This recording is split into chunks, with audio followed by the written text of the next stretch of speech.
Debbie Amos, and I believe in living each moment for God. As a very active student-athlete, I have little time to waste. However, I always try to take time to evaluate each moment to strive to be more like God in loving, serving, and understanding other people's needs and their desires. I have been an active member of the church a majority of my life. I believe in God's power and might with all my heart. He has commanded that I love, serve, and render compassion toward all people. Not only should I do this when I feel like it, but every moment of every day. God's commands, which have proven to be beneficial when followed, may have negative consequences if one does not render his life to God. This is proven throughout recorded history. Take Cain and Abel, for example. Abel was favored for his sacrifices, and Cain became very jealous. When jealousy overcame Cain, he killed his sibling.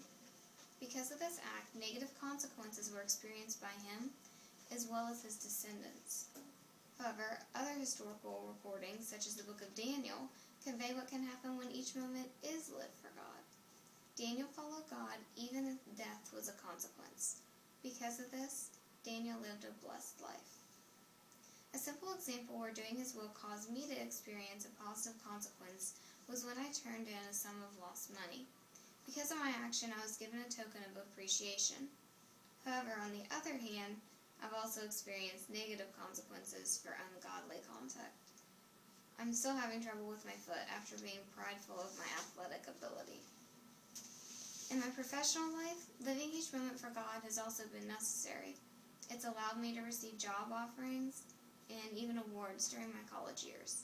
Though I've discussed personal and professional experiences, living for God applies to all aspects of my life. It even applies to the mission of the institution that I attend, the University of Charleston. When I follow God's commands, I'm completing productive work. Many times this involves me serving my community or those in regular contact with me. Not only does this help others, but it also allows me to live an enlightened life through communication and understanding.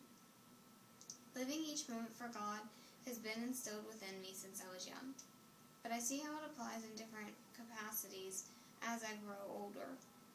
For example, in senior capstone, the This I Believe essays were studied, and because of the faith topics discussed, the essays provided me with more examples of what can happen when a person chooses to follow God's commands. Because of my beliefs, I conduct myself differently than most other students, community members, as well as people in the world. I plan to live by this credo of living each moment for God because of the benefits of this life and the impact that it will have after